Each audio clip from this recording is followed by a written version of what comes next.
Good afternoon, Neuro, and welcome to Gael Zone. Alongside my co-host, Landon Popovic, I'm Chris Cilauro. We're bringing you up to speed in sports around Iona, New York, and the nation.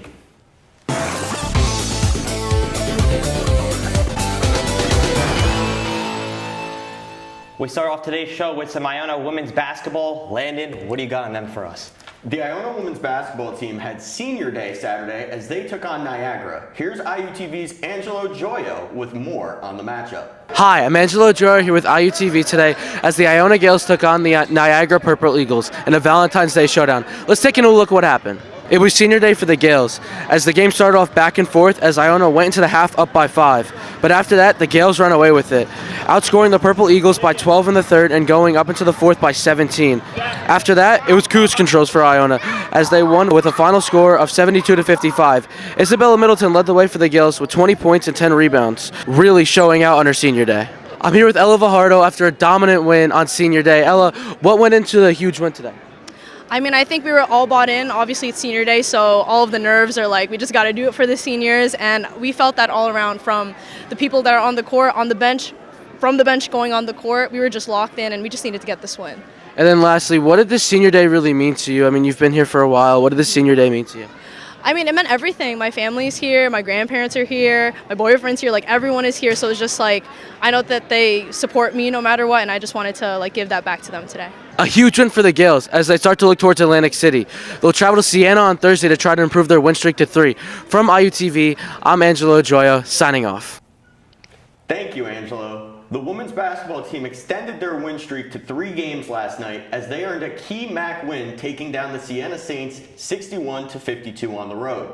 Iona fell behind early, trailing 19-14 after 1, but the Gales tightened up defensively and were able to flip the script of this game in the middle 2 quarters. Iona's performance was defined by another balanced effort. Isabella Middleton led the Gales with 20 points, Zoe Ward added 15, and Ella Fajardo dropped in 13. However, the difference in the game wasn't the offense, but a total domination on defense, winning the rebound battle 45-33. The Gales also held the Saints to just 1 3-pointer all game, fitting the elite 3-point defense we have seen from the women all season. Iona was also able to master the free throw line, going 18 for 24 from the charity stripe compared to Siena's 3 out of 13, which allowed the Gales to extend the lead whenever the Saints threatened. Iona put the game away in the fourth quarter, outscoring Siena 19-10 and sealing it late with key free throws in the final minutes of this matchup. This win resulted in the Gales jumping to 5th place in the MAC over their opponent Saints. The women's basketball team looks to ride the momentum of their 3-game win streak Saturday when they take on the St. Peter's Peacocks at 2 p.m. Chris, how about the men's team? The Iona men's basketball team split their annual Western New York trip, picking up a road win at Canisius before falling in a close finish at Niagara. They started the trip with a 69-63 win over Canisius last Friday, coming back from an early deficit by tightening up on defense and finishing the game with a strong 10-4 run in the last minute and 46 seconds. Denver Anglin scored 8 of those points. Lamine Zabali led 4 Gales in double figures, finishing with 17 points and 9 rebounds, as Iona ended a 5-game conference road losing streak. However, the weekend ended with a tough 70-69 loss at Niagara. Iona came back from 8 points down in the second half with a 16-0 run, but Niagara scored the winning basket on a goaltending call with 5 seconds left. Toby Harris led the Gales with 18 points, and Iona's last shot to tie the game just missed at the buzzer. Following this road trip, the Gales now head home to the Heinz Center to play the St. Peter's Peacocks with tip-off at 7 p.m. tonight. Let's start off, Landon, with the women's basketball team. And the main story is congratulations. They've secured a spot in the tournament, so congratulations, ladies. Big congratulations. We cannot wait to root for you guys down in Atlantic City. But overall, right now, currently on a 3-game win streak, Landon. They've just been firing on all cylinders. Isabella Middleton coming in clutch with those points. She's been a star on that team. When the stars are going, Landon, they're hitting those shots. You can't stop them. And it's going to be incredible to see how these Gales over the next few games, battle it out. Do you have any thoughts about this team, Landon? Yeah, I want to go back to the start of conference play for the Gaels. They started off a little slow. They were 1-4. I think Coach Ange and the team was a little bit nervous for that slow start, but they knew that working as a team, they could refine their game plan and really improve upon that. And since then, now they're 10-8 in the MAC. Mentioned that they jumped Siena in the standings at 5. That's a massive win for the Gaels. Obviously, everyone wants to get that bye so that they could go straight to Saturday instead of having to play that Thursday game. Massive game against Siena, Chris. Definitely a massive game. Isabella Milton again, Maya Zaccanini, just like overall, just contributing team efforts from everybody in that rotation. And it's going to be very exciting to see what they are able to do. But we got to talk about this men's team, Landon. And we mentioned last week they were on a 3-game losing streak. They snapped that losing streak. They took the game against Canisius. And then the Niagara game obviously was a definitely tough one to lose on the road, only going 1-1. This is it. These are the final 4 games of the season, ladies and gentlemen. There is no turning back. They face St. Peter's tonight, which is a number 2 team currently in the conference. Then they go on the road to face Merrimack. You got one last home game next Friday against Ryder. And then you're on the road for Manhattan. And that's it. That's the season. And we've seen times, again, I keep saying this over and over again, this team, we've seen them when they're at their high. But when things are not going their way, that's what you need to do. Also defense, the late fouls, they have to clean that up. There's no sugarcoating it. And look, Chris, I think when you talk about, yes, obviously they've struggled. I think closing out games has been the biggest struggle for this team. But I want to go to the way that the Gaels play the game, and it's a lot of 3-pointers. And when they struggle to get 3-pointers, they really struggle to produce overall offensively. I think that's really massive. But let's be honest, they have a lot of people that could get it done. They just all need to put it together at the same time. The MAC tournament is for anyone to win. It's not just for the top seed. Doesn't matter what seed the Gaels go in as long as they win one game here in these final 4, I think Dan Giroux and the Gaels have just as much of a shot as anyone. What do you think about that? I like what you said, Landon. This team is very talented. You have C.J. Anthony, Toby, Cozy, just to name a few, Lamine. These are all talented players that Giroux brought in. They're capable of doing it, but they just have to figure out a way. If they can put everything together and just, play clean basketball, that's what we want. If they can play just clean, simple basketball, we know what these players can do. If they can do that, it's anybody's game. And I like what you said, if they can get hot right now, these final 4 games, going into the tournament, like you said, it's anybody's game winning the tournament. It doesn't matter. Once you get to that tournament, it's anybody's game. It doesn't matter how many times you beat them in the regular season. It's the postseason, basically. There's something I want to bring up on what the Gaels do well and what results in a lot of their wins. We've seen them defeat a lot of top opponents this year. Let's not forget that, yes, they've had some bad losses, but they've had just as great of wins against the top level of the MAC.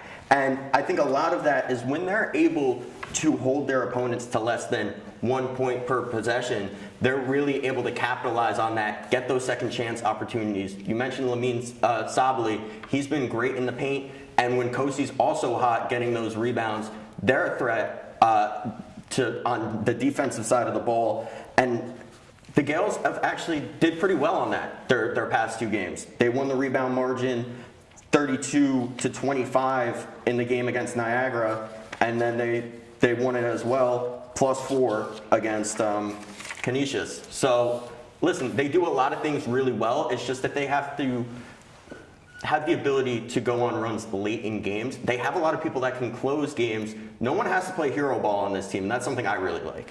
Yeah, I like what you said, hero ball is anybody's game. They have shooters, they can shoot. It's going to be very interesting. Ladies and gentlemen, this is the final 4 games of the men's basketball season. It's all on the line tonight. If they win, they're in. So we would love to see them get a win tonight. Again, St. Peter's Peacocks, a tough opponent. 7 p.m. tip-off at the Heinz Center. Bring out the energy, guys, because this basketball team is going to need it. They'll feed off the energy. We'll give them that energy. It's going to be a very fun, exciting game, and I cannot wait to be in that building tonight. We're going to move it on now to some Iona softball. Obviously, Landon, not a great start to the season, but a freshman been carrying the first 5 games of the season this far. What do you got on that for us? Well, Iona's softball team had a difficult start to their season in Florida, dropping their first 5 games. On the bright side for the Gales, freshman Rachel Morales showed out over the weekend, hitting for a .462 batting average and a .995 OPS in the Gales' first 5 games.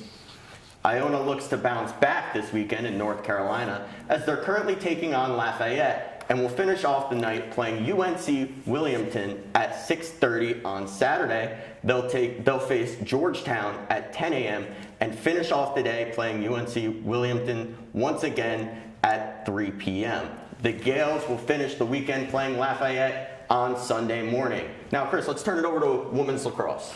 Now turning over to women's lacrosse, the Gales opened their season in dominant fashion, rolling past Central Connecticut 17-8. Iona set the tone early and never looked back in an impressive season debut. On the road in Vermont, the Gales couldn't complete a late comeback. Despite a fourth quarter rally attempt, Iona ultimately fell 8-5. For more coverage, head over to Iona Insider right now to catch the Gales as they take on Lehigh. Live action is currently underway, so after you watch the show, go right over to Iona Insider and catch that game going on right now. Let's go over to men's lacrosse, Landon. What do you got on that for us? So this weekend, men's lacrosse featured 2 losses across 2 games, unfortunately. Starting with their Sunday match against UNC, rookies Luke Neary and Caie Cilauro began the scoring for the Gales for a quick 2-0 Iona lead. But North Carolina was quick to answer in empathetic fashion with 6 straight goals of their own, giving them a lead that they would never lose. Kyle Hardy and Carson Turacini would both score for Iona before reaching half, down 12-4. Jimmy Kennedy and James Greenhut netted Gales goals in the second half, with a second score by Neary closing out the Iona offense in a 23-7 losing effort. The Gales returned to Mazzella Field on Tuesday to face the Bucknell Bisons. The first quarter was in full favor of the visitors, who started the game with 3 unanswered goals. Scores by Jack Martinez and Cullen Lowry cut the deficit to 1, but the Bison soon extended their lead to 5-2.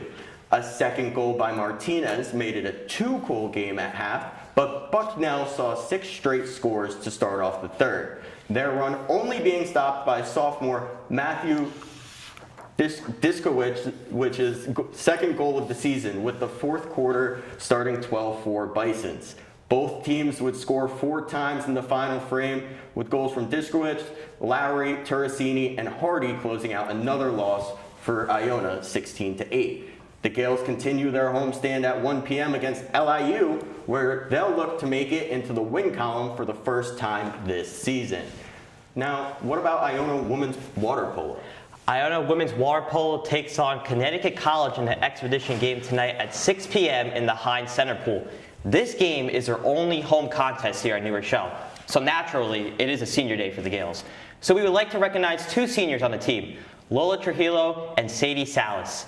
Iona is looking to bounce back after falling to Wagner on Wednesday, 16-10. Make sure you catch it tonight on Iona Insider. Good luck, Gales. And now we're going to head it over now to Iona Track and Field. Delivered an outstanding performance at the David Hemery Valentine Invitational on Saturday. On the women's side, junior Taylor Gunton placed 16th overall with a time of 9 minutes, 11.70 seconds, recording the second fastest 300-meter time in program history. That is pretty impressive. Freshman Alex Scholl also excellent in the 3,000-meter race, finishing 44th in 9 minutes, 25.4 seconds, the 8th fastest time in school history. We're just breaking records here. Her impressive run earned her MAC Rookie of the Week honors. On the men's side, junior Adam Cole placed 25th with a time of 3 minutes, 58.77 seconds. He is the 10th runner in program history to break the 4-minute barrier and now ranked 7th on Iona's all-time list. In the 3,000-meter run, junior Duncan Robinson finished 3rd with a time of 7 minutes, 48.13 seconds, the second fastest in school history and the 20th sub-8-minute performance for the program. Robinson was named MAC Runner of the Week. The Gales will return to action this weekend at the 2026 MAC Indoor Track and Field Championship at the Armory in New York City. The event will be streamed live on ESPN+. Landon, we're going to take it over now to some Iona baseball. What do you got on that for us? Well, last Friday, Iona baseball saw its season debut in Radford, Virginia, losing 2 out of their 3 in the opening series to the Highlanders. Starting with their opening day, the Gales saw 4 no-hit innings from their graduate ace, Andrelis Pams, who escaped a bases-loaded jam with a strikeout for his 4th and final K of the day. After a clean 5th inning from senior southpaw Sean Davis, he returned to the mound in the 6th where things got rocky. An error and a subsequent fielder's choice placed junior outfielder Devin Parks on second, with Highlanders finally getting into the hit column with a triple from junior infielder Mason Self, giving Radford a 1-0 lead. An additional run was scored against Davis the next inning, closing out a deflating 2-0 opening day loss. The Gales would complete the series with a doubleheader the next day, beginning with their first win of the season and an epic comeback to thank for it. Despite the Bats waking up for the first time this season in the form of a 3-run first inning off the bats of junior infielder A.J. Oden and senior catcher Braze Mitchell, the next 3 innings would see Radford match the Gales' offense and go beyond it, leading 7-3 after 4 innings. RBIs by sophomore outfielder Malachi Costello and senior infielder Nicholas Mora made it 7-5 Highlanders after the top of the 5th. And with the help of a run-scoring double play by redshirt junior utility man Jordan Overton and sacrifice flies by senior utility man Anthony Zolo in the 6th and 7th innings respectively, Iona tied the matchup at 7 apiece. Down 8-7 in the 9th due to a 7th inning sac fly, freshman infielder Aiden Ciprian stole the show as a pinch runner, advancing first to third on another hit by Costello, then scoring on a throwing error to tie the game once again. Zolo would strike a double for the Gales, scoring the aforementioned Costello, and give Iona its first lead since the 3rd at 9-8. For the bottom of the 9th, it was junior pitcher Saul Mata who shut the door and gave the Gales their first win of the young season. In the rubber match, Iona again saw some strong offense early, with another RBI by Overton, who then scored on a passed ball in the 2-run first inning. The Bats quieted after that, however, as Radford would come back and take the lead by the 6th, not wavering in an eventual 6-3 Highlanders win. Iona's back in action this weekend with a doubleheader at Hofstra tomorrow, looking to take down the Pride in a set of 3 games. Chris, now on to acrobatics and tumbling. The Iona University Acrobatics and Tumbling team opened its 2026 season with a win over Long Island University Saturday night at the Heinz Athletic Center with a final score of 262.66 to 224.21. IUTV's Angelo Gioio is back with head coach Jackie Eschelman with thoughts on the matchup. You're with Coach after the game. How are you just feeling after starting off the season hot? Yeah, I'm really proud of the team. We had a few just little odd missteps that have never happened before in practices. So being able to have the team have that mental resiliency to turn the page has been a really big goal for this team this year. And so them being able to do that, come back and really just again turn the page, hit everything else that they needed to hit. I'm really proud of them. I think that they did a really good job. How can you build off a dominant win like this? I think we're very excited for next weekend. It's senior day. And on top of that, we do have some increases to make in some of our rounds. So we really want to have a really good, confident start for them. And then, again, kind of fixing some of those little missteps that we had. But again, I feel very comfortable going into next weekend and just kind of continue to build off of this. Right now we're ranked 4th in the country in our preseason coaches poll, which is huge. And I have no doubt that we can be going for national championship this year. It's just growing them in the right direction. And then your team was just mostly confident today. There was so much noise. Everybody was excited. Everyone was cheering. How can you feel like that really ended up with the win? Yeah, no, I think it was huge. And, I think that's something that this team has really focused on, especially my seniors. And I've seen that a lot in these 4 starting seniors that we currently have right now. So we have Ty Upton, Cam King, Karan Wida, and Paige Delman, and they have been huge in terms of really pushing their program forward. And Cam King actually came in as a transfer this year, and she has been a huge culture creator for this team right now, and just kind of been a really big driving force. And it's been really exciting to watch everybody kind of, jump in that belief of themselves, which is what you want as a coach, and for them to really feel that belief in themselves to get to the next level. And they're starting to feel it and realize just how talented they are and what they could do this year. All right, thank you so much for your time, Coach, and congrats on the win.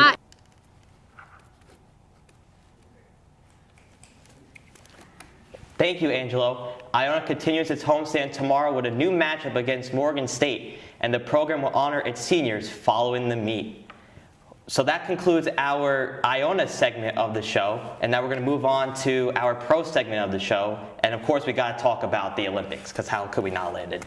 We head back over to Milan for the 2026 Winter Olympics for men's and women's ice hockey.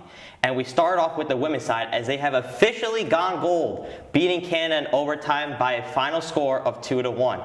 To the shock of everyone, it was Canada who would strike first on a shorthanded goal by Kristen O'Neill, ending the shutout streak at 352 minutes and 17 seconds. After trailing the entire game, the U.S. would pull the goalie, where Captain Hillary Knight would score with just over 2 minutes left to tie the game. With that goal, Knight set the all-time U.S. women's record for goals with 15. And in just 3 minutes into overtime, alternate captain Megan Keller would score a beautiful 5-hole goal to win their third ever gold medal, their first since the 2018 Winter Olympics. It would also be excitement for the men's side as well, as they would beat Sweden in the quarterfinals in overtime by a final score of 2-1. Red Wings forward Dylan Larkin would open the scoring in the second. That would be the only goal scored until, with 1 minute and 17 seconds, the Sweden would pull their goalie, where Ranger forward Mika Zerbanejad would tie the game. As we head into overtime with all the pressure on the U.S., they would deliver as defenseman Quinn Hughes would rip one past Jacob Markstrom to send the U.S. to the semifinals today at 3 p.m. against Slovakia. We won gold.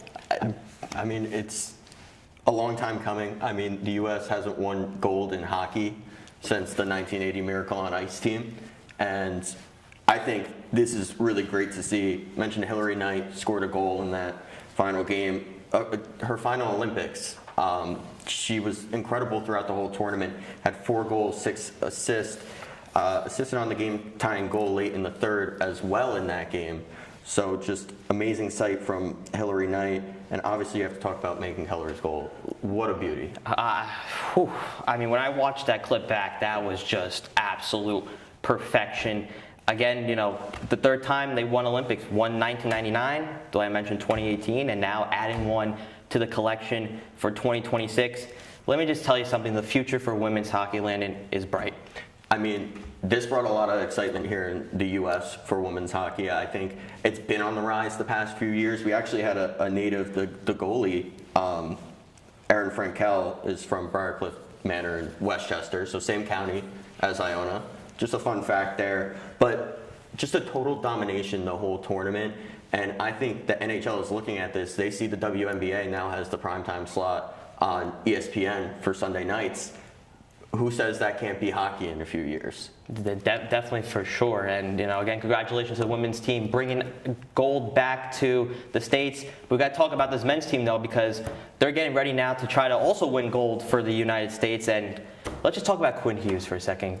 The guy is just an absolute animal. I mean, do you got anything to say about him? I mean, he waves off his coach at the end of the game and then goes on to score the game-winning goal in overtime.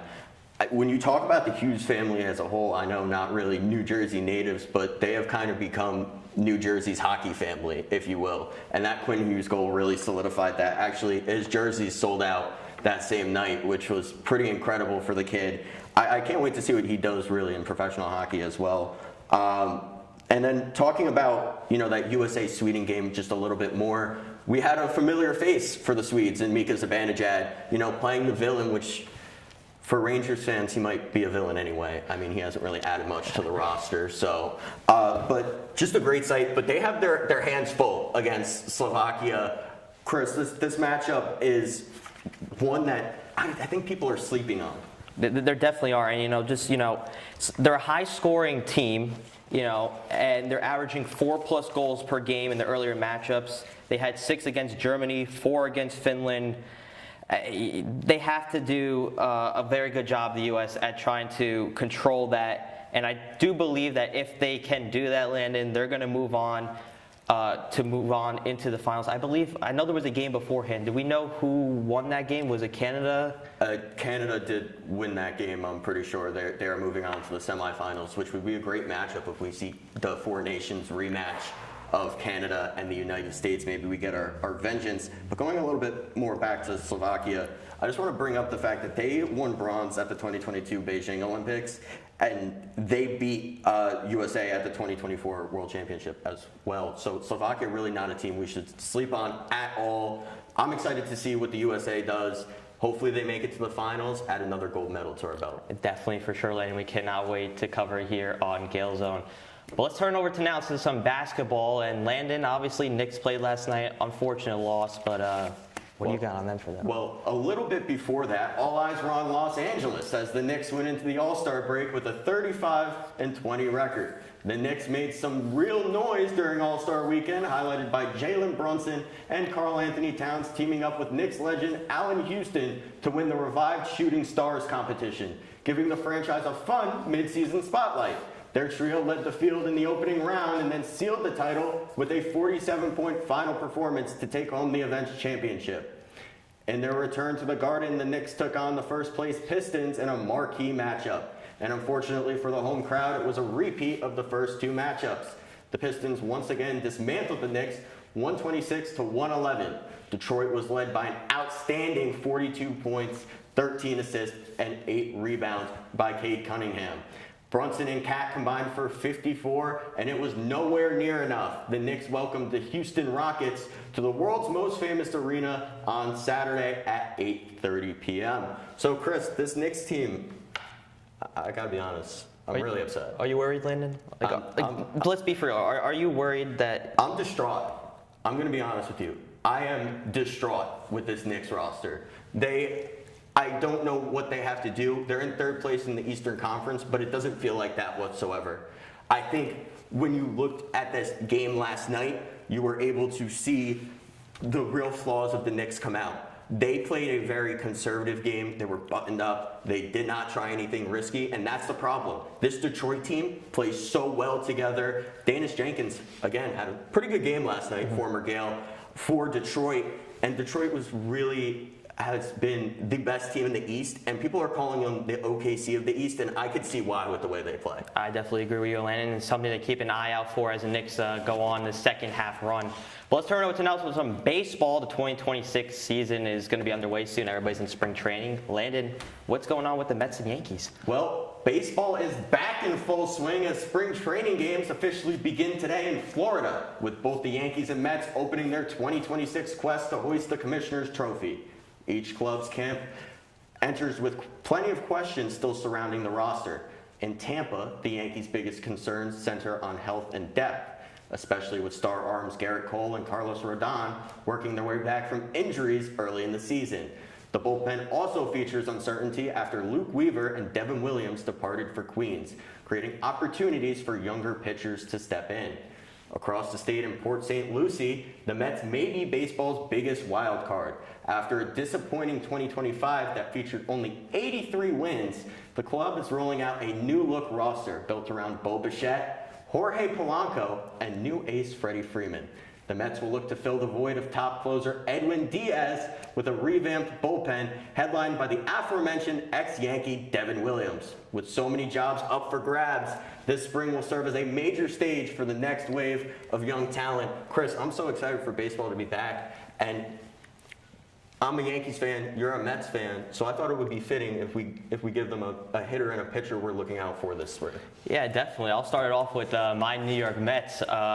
Pitcher, Nolan McLean. This kid, when he came onto the scene in August, really showed the Mets that he's that type frontline starter. I was at his first game. When he's throwing that sweeper, he's making batters just freeze up. What am I throwing at?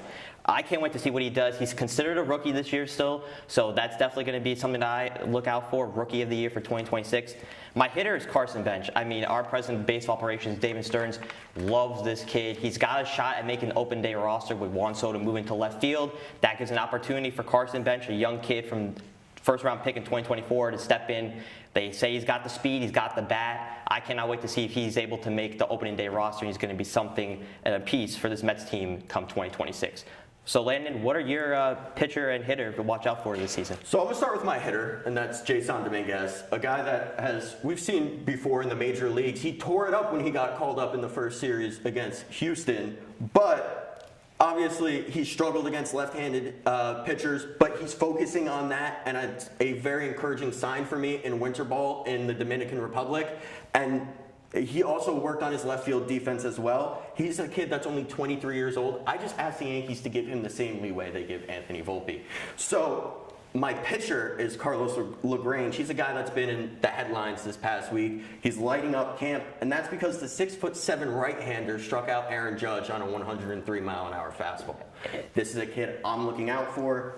Also made MLB Pipeline's top 100, was one of 3 Yankees prospects to do so, and everything that the players and coaches are saying around camp is really great about him. Compare him to Dellin Betances. Could see him filling in that bullpen. Well, we cannot wait to see what the Mets and Yankees do for the 2026 MLB season.